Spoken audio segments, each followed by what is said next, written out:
Sa créativité, puisée aux sources de ses racines de l'Est, infuse ses recherches d'une force et d'une joie rares. Telle une plume délicate qui trace les contours des émotions humaines, Becerra nous guide à travers les labyrinthes culturels, révélant ainsi les secrets cachés de l'exil et de la psyché humaine. Becerra, tu as la parole. Merci. Formidable cet homme, hein. Oui. Comme ça. Ah oui, ça c'est un homme rare, on les refait plus là.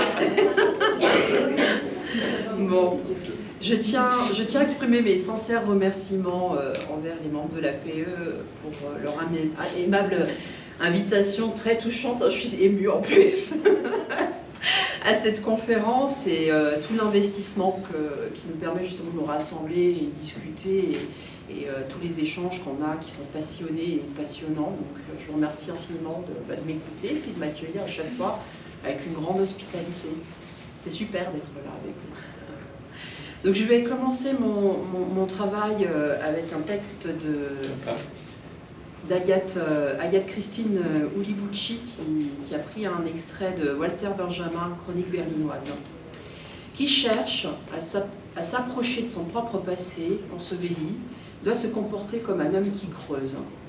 Cela détermine le ton, l'allure des souvenirs authentiques. Il ne doit pas craindre de revenir toujours à un seul et même état de fait.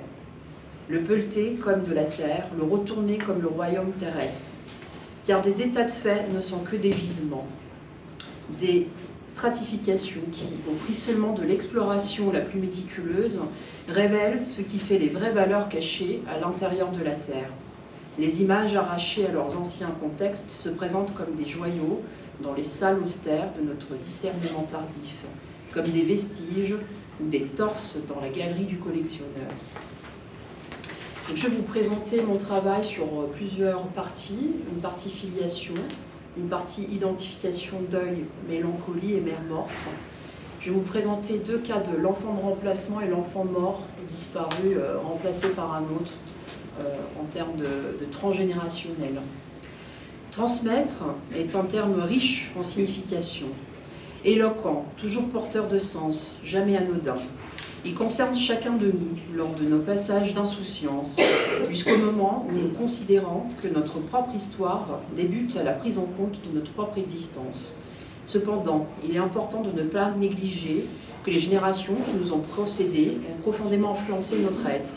Cette influence se traduit toujours par des implications de divers ordres, émotionnelles, culturelles, idéologiques, sociales, économiques, que nous ne pouvons pas négliger. Nous sommes héritiers d'une histoire familiale et toutes les subtilités de ces transmissions. Nous sommes invités par les expériences de la vie à décrypter nos déterminations et de ce que les autres ont voulu faire de nous pour avancer de manière plus éclairée et libre dans le monde, mais également dans sa famille. Sur l'axe de ce cheminement, les circonstances font que nous avons l'opportunité de revisiter notre histoire et se la réapproprier autrement.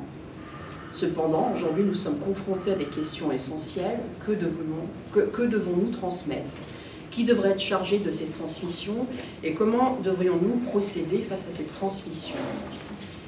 Nous allons ainsi parler de la transmission des passages, des fragments, des vestiges, d'empreintes, de traces et de restes. Reste, ce qui est encore présent, ce qui n'est pas perdu, jeté, abandonné, détruit, malgré la destruction, l'abandon, le rejet, la perte.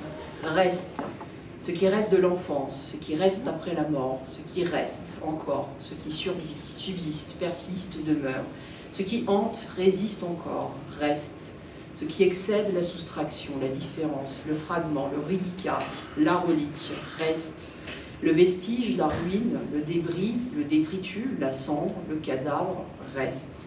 Ne meurt pas, n'y reste pas, reste, demande, prière, reste et reste encore. N'en restons pas là, il reste à dire, il reste à faire.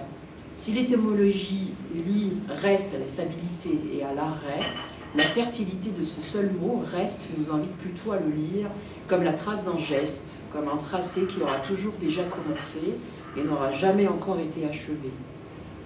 Reste, donc c'est Dorothée Legrand, c'est un de ses extraits de ses travaux en séminaire. Tout cela est intrinsèquement lié à l'idée du passage, parfois contaminant, d'une transmission d'une chose à une autre, d'un individu à un autre, d'une génération à la suivante. Il s'agit de vestiges, de restes à transmettre, à remodeler et à métamorphoser. Que cette transmission soit le fruit d'une discussion consciente entre les générations, ou qu'elle se déroule de manière inconsciente ou tue, voilée par les non-dits, les secrets, elle peut se manifester dans l'inconscient de la mère pendant la période intra-utérine de l'enfant. De plus, les diverses attentes et projections des parents sur l'enfant, que l'on nomme engramme, constituent un autre moyen de transmission. Dans ce contexte, l'enfant devient l'objet des espérances et des projections, créant ainsi un modèle de vie qui influence son futur sur le plan affectif, professionnel et bien d'autres plans. Un autre canal de transmission peut être le langage verbal, le langage corporel, utilisé comme écran de projection pour définir certaines ambiances familiales, les comportements, des attitudes et bien d'autres choses. Il s'agit également de deuils familiaux inachevés, chargés de blocages, impossibilités, d'injustice et de violence, qui ont tendance à se perpétuer à travers des générations.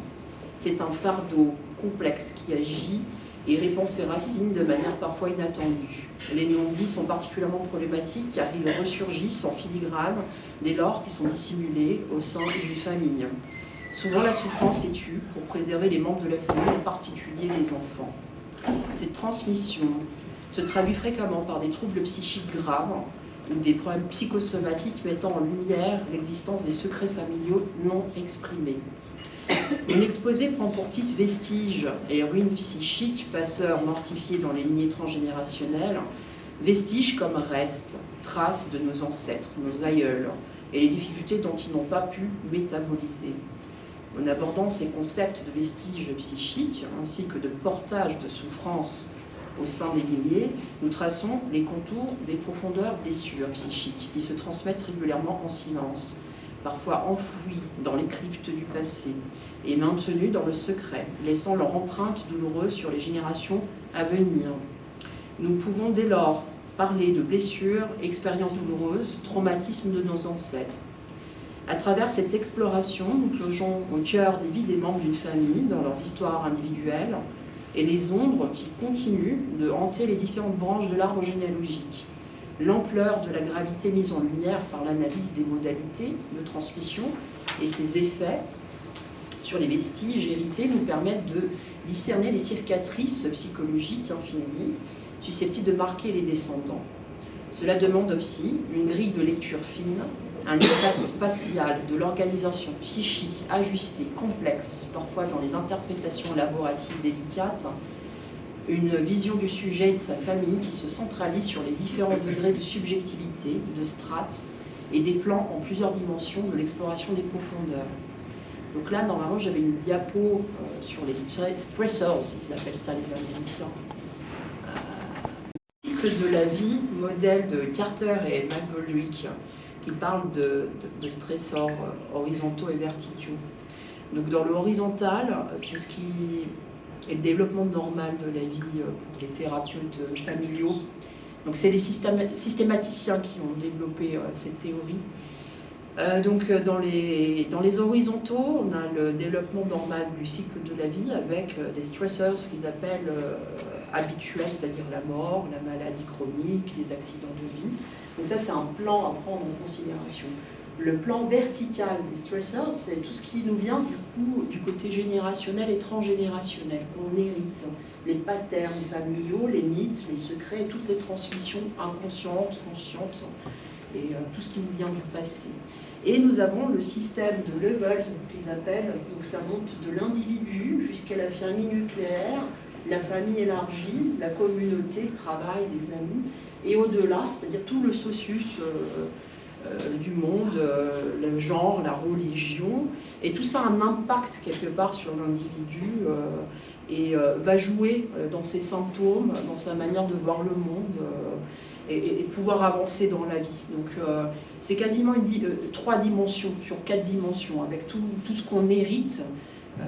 C'est très intéressant de le prendre sur ce modèle-là. Du coup, quand les patients viennent dans le cabinet, ce qui est intéressant, c'est de vraiment voir toutes ces dimensions-là, parce que tout a un impact quelque part à un moment donné. Donc c'est ainsi que nous partons à la recherche, telle une odyssée, des commencements et des figements, des résidus et restes, des permanences et discontinuités qui fondent la vie psychique et familiale des individus qui viennent nous consulter, des vécus et des souffrances qui sont à éclairer et à accompagner, différentes sortes de contenus qui échappent à l'être parlant, qui souffre et survit au lieu de vivre dans son quotidien. Il nous présente en séance parfois des affects qui restent énigmatiques et qui le perturbent dans sa réalité. Des carences et des absences, des morts, des négligences et maltraitances et bien d'autres choses dont nous n'aurons pas le temps aujourd'hui d'explorer dans sa totalité. Nous nous impliquons dans ce processus avec patience en suivant le parcours unique de chaque individu. Nous analysons les récits élaborés, les indices, les traces, les empreintes laissées par les influences, par les liens complexes et pathologiques, les coalitions, les ruptures, les alliances, les deuils, les non-dits, les secrets, les exacerbations, les persécutions et bien d'autres choses, afin de rentrer dans un processus de symbolisation et de dégagement de l'identité, du sujet impliqué dans une spirale infernale, du secret, de l'inavouable, de l'impalpable et parfois vu en deçà du symbolisable. Le but étant de trouver sa place, son rôle et sa fonction dans le système familial et rechercher une certaine qualité de lien. Il arrive parfois que ces individus se perdent dans leur souffrance, pris au piège de souvenirs de leurs histoires familiales transgénérationnelles, dans une forme de verrouillage sacrificiel lié à la loyauté, des triangulations figeant toute tentative de transformation, au passage des débordements et empiètements de l'intime, incompréhensibles qui peuvent aller loin dans les tentatives du sujet à décharger et solutionner ces difficultés. Sommes-nous façonnés par notre histoire? Cette histoire nous condamne-t-elle à répéter sans fin ces schémas narratifs? Comment pouvons-nous accéder à davantage de liberté dans nos choix, nos actions et nos vies? L'analyse ne contribue-t-elle pas à ce voyage, à l'intérieur de soi et dans les lignées, pour nous accompagner à plus de mise en lumière sur les différents processus à l'œuvre? Et qu'en est-il pour un psy, un analysant et un analyste? Donc là, je vais vous parler de filiation. L'individu obéit au lien du sang, aux différentes loyautés, injonctions, dépendances et tentatives de libération. Et enfin, pour arriver, après dur labeur, à l'individuation. Il est pris et intriqué dans une nation, un groupe, qui dispose son propre mythe et légende sur son identité culturelle, un territoire, une histoire partagée, religion, foi, conviction, normes. Le propre de l'être humain est de conserver et renforcer la loyauté et la survie du groupe, en être exclu et vécu comme une fin. Un rejet incommensurable étant vers une mort rassurée. La survie passe par la préservation, la conservation et la reproduction de l'espèce. Nous pouvons également questionner l'importance du lien de filiation, qu'il soit institué par les normes sociales, donc c'est la première, le lien institué, ou qu'il soit dans des fantasmes narcissiques, joués par un rôle essentiel dans les connexions avec les ancêtres et ses descendants, qu'ils soient réels ou imaginaires, et maintenant la préservation de la loyauté envers le groupe. Et on voit que dans la filiation narcissique, c'est tout ce qui concerne les fantasmes de reproduction humaine, par exemple, du double, de l'immortalité, tout ce qui concerne la fécondité, par exemple, l'accès à la maternité, à la paternité pour certaines femmes, sur les grossesses. Donc c'est des choses qu'on considère en anamnèse, qu'on va chercher à approfondir. Et par exemple, vous allez avoir des individus qui vont avoir le syndrome de l'entonnoir, c'est-à-dire que c'est le dernier descendant de la lignée, et il va coupler toute la problématique de la filiation. Donc je cite Lyotard, qui est cité par le docteur Jean-Pierre Dutoit. La pathologie apparaît surtout lorsqu'il y a des singularités, ou si l'on préfère des brèches dans ce système de filiation institué, fragilisant le lien institué. On constate alors une perméabilité psychique anormale entre les individus et entre les générations. On voit des événements vécus par les générations précédentes, des préoccupations, les ayant concernés, faire retour comme des inclusions, souvent mortifères à l'intérieur du psychisme des individus. Nous pouvons, dès lors, voir la complexité de ces mécanismes mortifères qui sont en jeu et la place délicate de l'individu dans une famille et sa lignée. Parler du caractère d'un individu suppose qu'on lui reconnaisse à la fois une certaine unité et une certaine permanence. et en même temps qu'on admette la diversité des emprunts qu'il a fait pour se constituer aux membres de son entourage, parents, frères, sœurs, grands-parents, faisant de lui quelqu'un de semblable et en même temps de différent de chacun de ses modèles identificatoires. Il en va sans dire qu'en arrière-fond, au sein du cabinet, au gré des séances, nous sommes conduits à confirmer certaines thématiques récurrentes que nous rencontrons au détour des discours de nos analysants. Freud nous dit que l'identité d'un personnage se poursuit à travers une suite de générations de 2000 ans. Le transgénérationnel, distinct de la transmission génétique, opère à travers des mécanismes psychologiques relationnels. Chaque individu résulte d'identifications multiples dans le triangle oedipien et au-delà, parfois en lien avec le conflit. Les phénomènes d'identification, de déplacement et de transfert s'entremêlent, défiant les lignées verticales et horizontales des génogrammes. Je vais à présent vous fournir un bref aperçu de certains concepts importants qui s'inscrivent dans les perspectives du plus large courant psychogénéalogique transgénérationnel. Il est important de noter que nous ne pouvons pas vraiment tout traiter, mais c'est juste des indications si vous voulez approfondir le travail. Donc, je vais vous parler de Nicolas Abraham et Maria Torok qui se sont inspirés par les travaux de Ferenczi, évoquant la notion d'identification endocryptique, c'est les cryptes. C'est-à-dire que ce sont des séquelles enquistées d'événements très graves vécus par une génération qui affectent la génération suivante. Du coup, je vous invite vraiment à aller voir leurs écrits, c'est un petit peu complexe à lire, ils ont pas mal travaillé l'incorporation, l'introjection et tout ce qui est crypte familiale dans les lignées. Voilà. Et après, ça c'est les processus d'identification. Il y a l'incorporation, l'introjection et l'identification.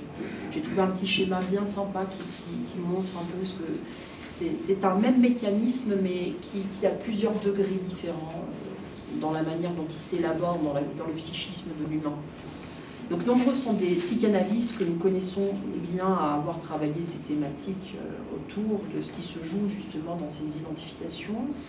Et donc il dit identification, il dit aussi problème d'identification. Et donc dans certaines situations spécifiques, il nous faut parler de la mélancolie, car celle-ci explique subitement comment cette identification peut créer une forme d'aliénation à l'objet disparu, tant aimé, et des difficultés à faire le deuil pour le sujet endeuillé. Donc, vous connaissez le schéma d'Elisabeth Kubler-Ross du deuil, que je ne vais pas vous présenter, puisqu'il est connu. Donc, dans la mélancolie, c'est un combat acharné qui se joue dans un sujet qui est divisé entre une partie de lui-même qui renferme l'objet perdu, c'est-à-dire l'ombre sur le moi, auquel il est identifié, et une autre partie qui s'acharne à lui nuire, à le détruire. Donc c'est la planche fataliste. Donc aborder la mélancolie revient à explorer les multiples aspects du deuil, chacun pouvant être appréhendé à travers différentes perspectives que le psychanalyste peut discerner lors des consultations avec l'analysant. Que ce soit à travers les processus de deuil habituels ou bien la mélancolie pour certains, ou même que cela nous conduise à pénétrer les méandres du complexe de la mer morte d'André Green, l'individu se trouve profondément ébranlé. Ce processus au sein de la vie du sujet représente un domaine très complexe et riche en signifiants à découvrir tout au long de l'accompagnement analytique. Il s'agit de démêler, comprendre les éléments signifiants de cette mélancolie qui piège, ramifie et influence de façon complexe le sujet souffrant dans l'expression qui s'étend sous sa différentes modalités, telles que la culture, la bibliographie de la personne décrite par son entourage lors des rites funéraires par exemple, la date de naissance, l'identité des ascendants, la profession, les dates de mariage, de naissance, les identités des enfants, la date de décès. De plus, nous pouvons examiner le deuil du point de vue de la famille, car il s'agit d'événements majeurs susceptibles de briser la conduite des généalogies, comme l'a souligné Freud en 1912. En outre, cela peut également regrouper la question de fertilité et la conception d'un enfant. Le deuil est intimement lié au manque, à l'absence, au déplaisir, des éléments qui stimulent le psychisme humain.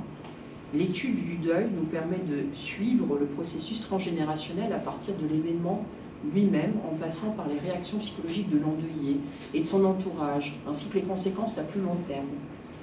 Freud a décrit le deuil comme un processus marqué par la révolte, la rébellion, le refus de la réalité de la perte, l'indifférence, le désintérêt envers le monde extérieur et un surinvestissement de tout ce qui concerne l'objet perdu.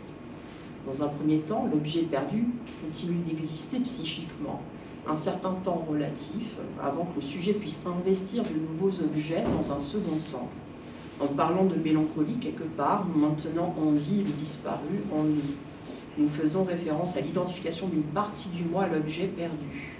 Bien que l'objet ait disparu dans la réalité, il persiste dans le psychisme divisé du survivant, parfois entraînant des bouffées délirantes ou parfois des états maniaques. Cette perte peut également entraîner une réduction de la créativité, une diminution du plaisir de vivre et des fluctuations d'humeur et modifications dans la vie du sujet liées aux dates importantes et significatives du sujet. Maria Torok nomme ça les décompensations anniversaires. Par exemple, j'ai une patiente qui a perdu sa mère et qui a conservé tous ses vêtements, ses sous-vêtements, ses sacs à main.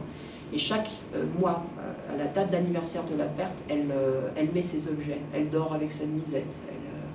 Elle conserve les objets et du coup, elle conserve l'urne dans le salon. Donc, selon Claude Nachin, toutes ces manifestations pathologiques semblent indiquer que le lien qui unissait le sujet à l'objet n'a pas été désinvesti, que le travail du deuil n'a pas été mené à son terme d'une certaine façon. Le mort n'est pas mort, il vit toujours non seulement dans la mémoire du sujet, mais aussi dans son comportement, ses affects, dans son corps. Les réactions liées à un deuil peuvent avoir un impact sur plusieurs membres d'une famille. Par exemple, là c'est un génogramme de la famille L. Donc du côté paternel, par exemple, nous avons Robert, le couple Robert et Marie. Robert qui est alcoolique et qui va mourir. Et on constate que du côté de Robert, la maman de Robert est suicidée. Elle est morte par suicide. Pardon. Et on voit que lui, par exemple, répète l'alcoolisme, Marc répète le suicide, et Léa fait une tentative de suicide.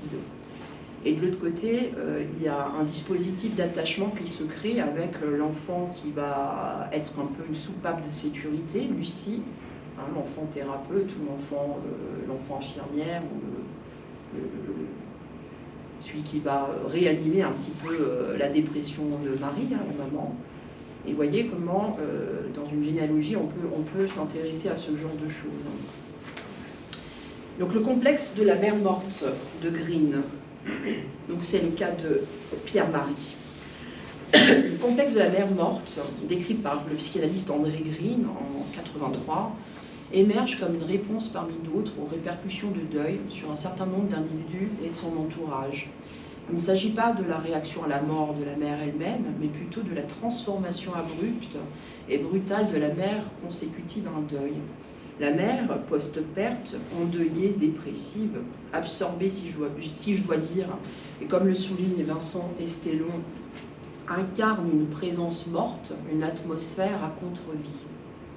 L'imago maternel est affecté, et cela affecte la dyade mère-enfant.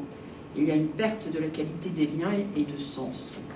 Dans les cas les plus graves, lorsque la mère a perdu un enfant en bas âge, advient alors, selon Green, le complexe de la mère morte, qui englobe la somme des conséquences sur le psychisme du sujet souffrant, de la disparition de ses frères et sœurs, par exemple, de la vie ultérieure, et même de l'ensemble des répercussions de ce deuil au niveau de sa mère dans son ensemble, sur plusieurs strates. Le deuil de la mère peut résulter de diverses circonstances aussi graves et percutantes sur l'objet mère que le sujet se retrouve à filtrer malgré lui, telles que la perte d'un être cher, les blessures narcissiques, une liaison du père qui délaisse son épouse, les humiliations, les abus, les traumatismes, voire des causes difficiles à identifier comme une fausse couche de la mère, jadis qu'elle tait sciemment. À l'âge adulte, le sujet analysant peut reproduire ces schémas de deuil, notamment sous la forme d'une dépression de transfert, décrite par Green. Ce processus reflète de la dépression infantile vécue autrefois, jadis, avec une mère lointaine, atone, inanimée, non accessible, froide, non calmante et non réconfortante, privée d'une relation chaleureuse avec sa mère, vécue comme un objet mère qui mute, et où il est et où il en ressent une profonde perte d'amour, le jeune enfant réagit et se désinvestit de l'objet maternel, tout en s'identifiant à lui de manière primitive. Cette identification, souvent inconsciente et aliénante, résulte de la nécessité de renoncer à l'objet, tout en cherchant à le préserver en lui de manière cannibalique. C'est pour ça qu'on appelle ça l'identification cannibalique. Il va s'identifier au trou laissé par l'absence de la mère.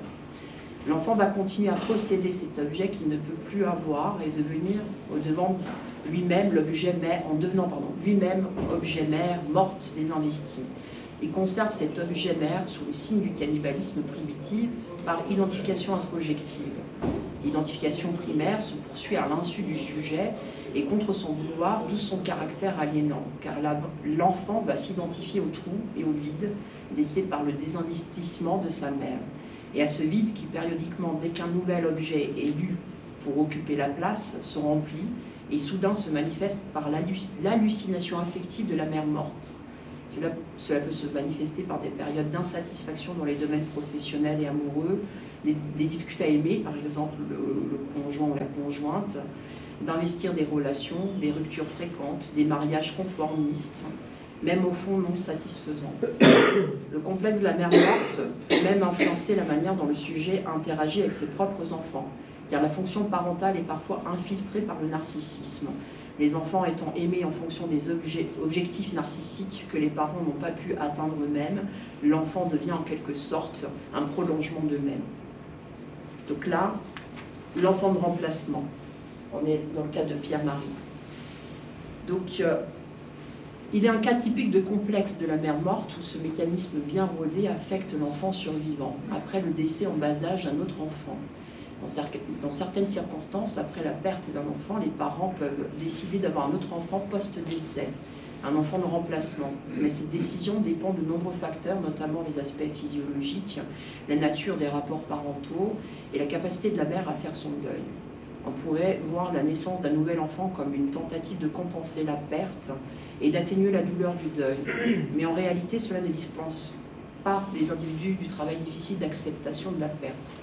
Le choix hâtif d'un nouvel enfant en tant qu'objet de remplacement est l'une des nombreuses stratégies défensives que les êtres humains peuvent utiliser pour éviter la douleur du deuil.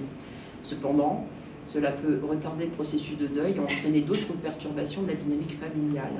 L'enfant de remplacement peut lui-même souffrir de son statut de substitut dans le processus de deuil parental, car cette situation lui est imposée malgré lui.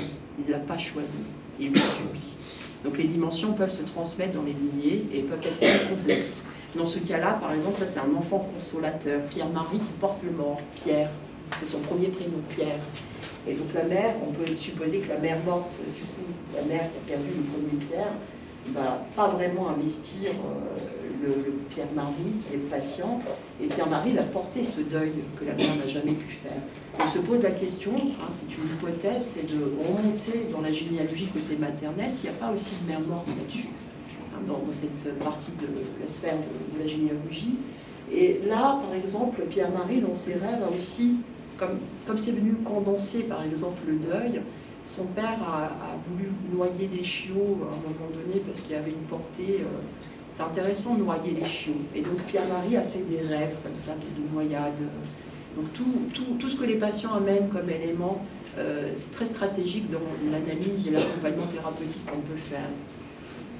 Là j'ai un deuxième cas, c'est le cas de Rudy. C'est un enfant condamné mais non mort. C'est un enfant de remplacement, c'est-à-dire que Rudy fait des symptômes assez graves de cardiopathie congénitale et est hospitalisé 2 mois et sur une durée de 7 mois. Et les parents ont déjà commencé de percevoir et d'anticiper la mort. Et du coup, ils ont voulu concevoir un autre enfant. Sauf que Rudy n'est pas décédé, mais celui qui fait les symptômes par la suite, c'est Eddie. Il dit à 7 ans, il a un retard de langage, il est petit, fragile, nerveux, il y a une agitation motrice chez Eddie, et c'est Eddie qui, par exemple, va inciter les parents à les consulter. Alors que la problématique vient aussi de ce que Eddie a apporté comme élément dans sa place et son rôle et sa fonction, et Rudy aussi. Et en fait, on s'est rendu compte que le papa avait un enfant avant lui, qui s'appelle Rudy, décédé à l'âge de 9 mois. Et donc, ce Rudy décédé, vous voyez, c'est la prophétie. Répétition du bébé Rudy qui meurt, mais finalement, là, il reste en vie. Hein. Et donc, dans la complexité familiale, tout ça est à élaborer, à décomplexifier et à analyser. À un moment donné, la mère endeuillée, meurtrifiée, porteuse de vestiges, de formes et d'informes expériences sensorielles, des restes émotionnels et affectifs, des éléments insolubles, peut se retrouver dans une position paradoxale, de réparer non seulement la perte de son propre enfant mort, mais aussi de déclencher des éventuels reliquats, restes de deuil non résolus dans le passé. Sa perte de vitalité peut-être de convoquer la figure de sa propre mère morte d'époque. Elle peut être même affectée par le chagrin et la douleur héritée. Donc comment cette douleur, voire triple charge de deuil, quasi tridimensionnelle, s'inscrira-t-elle dans la lignée? Et quel retentissement complexe les adultes transmettront-ils involontairement à leurs descendants? On peut percevoir comment l'enfant d'une mère morte peut être le réceptacle de ces complexités, étant dans des impossibilités de transformation par lui-même de ses deuils, répétant ainsi les impossibilités de sa mère, voire même celles sur 3 générations, récupérant à sa charge le chagrin et la douleur. L'enfant se trouve ainsi, malgré lui, en proie à ces dynamiques familiales complexes et héritera des charges émotionnelles négatives, des impossibilités qui vont s'accumuler au fil des générations. Mais quelque part, il s'agit pour le sujet de faire face à cette situation douloureuse, dans l'idée qu'il peut trouver et retrouver l'image d'une chimère, l'objet perdu dans la construction d'un fantasme et la poussée intrinsèque d'une espérance. Je cite German Archeros qui dit « Les ruines psychiques ont pour cela un rôle éminent dans la représentation d'une perte primaire dont procède l'identité d'origine. En ce sens, il n'y a pas d'identité réelle sans ruine psychique de l'étant avant que celui-ci ne se peaufine en tant qu'être. Les ruines psychiques parlent d'un sujet d'avant même sa naissance, et c'est pour cette raison qu'elles témoignent d'un objet perdu, impossible à récupérer. Pourtant, si l'objet d'avant la naissance est perdu, ce qui demeure, ce sont ses traces, lesquelles poussent l'homme à désirer, rencontrer et à retrouver, dans l'entreaperçu d'un instant, un autre objet incarnant singulièrement une valeur de trouvaille. Dans ce contexte, on peut également interroger la place du père, l'absence, l'inaccessibilité, l'impuissance, la castration ou même l'inexistence apparente du père pouvant influencer la dynamique familiale de manière significative, voire dramatique. Il est essentiel d'interroger la nature de cette absence paternelle, de comprendre s'il est entravé dans son rôle, castré dans ses capacités, effacé par des mécanismes complexes ou même ruiné dans sa fonction symbolique, par son historicité, par son épouse elle-même ou par d'autres mécanismes liés à des clivages, des coalitions, la belle famille, etc. Les questions entourant le père soulèvent les réflexions sur l'impossibilité du père, sa difficulté à occuper pleinement sa place et à assumer sa fonction au sein d'une famille. Ces questions ajoutent une couche supplémentaire de complexe et la compréhension des mécanismes psychologiques de l'enfant qui souffre des effets pathogènes de sa mère morte, sur la construction de son narcissisme, son identité et ses relations objectales. L'enfant mort, disparu, soit remplacé par un autre. Pour maintenir le fonctionnement familial tel quel, le rôle du disparu est repris par un autre enfant. Les enfants de réserve, les enfants sauveurs et les enfants condamnés par une maladie représentent des dynamiques complexes au sein des familles, dans une tentative de réparation. Certains enfants sont perçus comme un moyen de combler le vide laissé par le disparu. Certains observateurs ont noté qu'une résistance importante au changement, une incapacité à traiter les pertes et des attitudes relevant une sorte de déni émotionnel du deuil. Bozor-Meninagi, c'est un psy spécialisé dans les thérapies familiales, a identifié ces attitudes comme des systèmes d'ajournement provisoire du deuil et de l'individuation, créant des familles caractérisées par la stagnation. Les parents craignant la séparation contribuent à construire ces systèmes clos. Cette peur de la séparation peut être liée à des expériences précoces du deuil non résolu, relevant ainsi les limites du moi et la proportion à réduire des schémas relationnels similaires. Ce monsieur souligne que le processus incomplet de deuil entrave l'individu et l'individuation en empêchant la formation des limites distinctes du moi. Cela favorise la projection de l'image interne de la personne perdue sur des individus du présent, créant une boucle d'incomplétude psychique. À tout cela, nous pouvons évoquer aussi les dimensions de sévices sexuels ou physiques, avec des actes de violence, des mises en scène sadiques, des négligences ou défauts de soins, ainsi que la question du traitement de la honte. Nous sommes rapidement plongés dans les dynamiques relationnelles incestueuses qui se manifestent et se perpétuent sur 3 générations successives, avec du mortifère en toile de fond, où emprise ou perversion coexistent pour garantir l'homéostasie du groupe familial et verrouiller toute possibilité de changement dans les fonctions et rôles de chacun.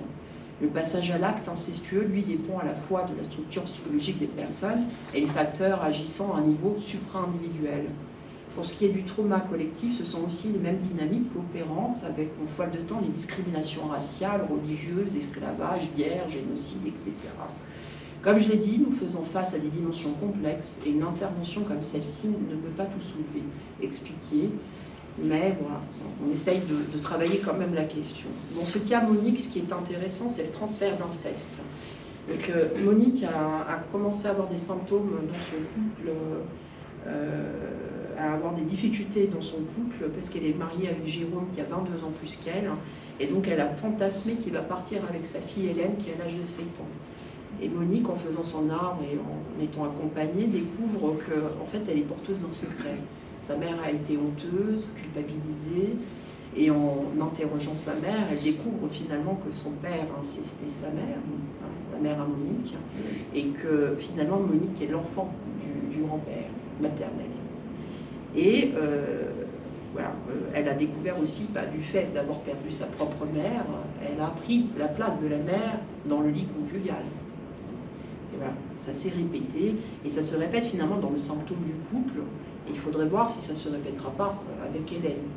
Qu'est-ce qu'elle va avoir comme transmission du secret, de la honte, et de ce deuil qui a été difficile, parce que est-ce qu'on peut faire le deuil de quelqu'un qui a été abusé et incesté? Ça, c'est une grande question. Donc je vais bientôt conclure. Partant de nos racines,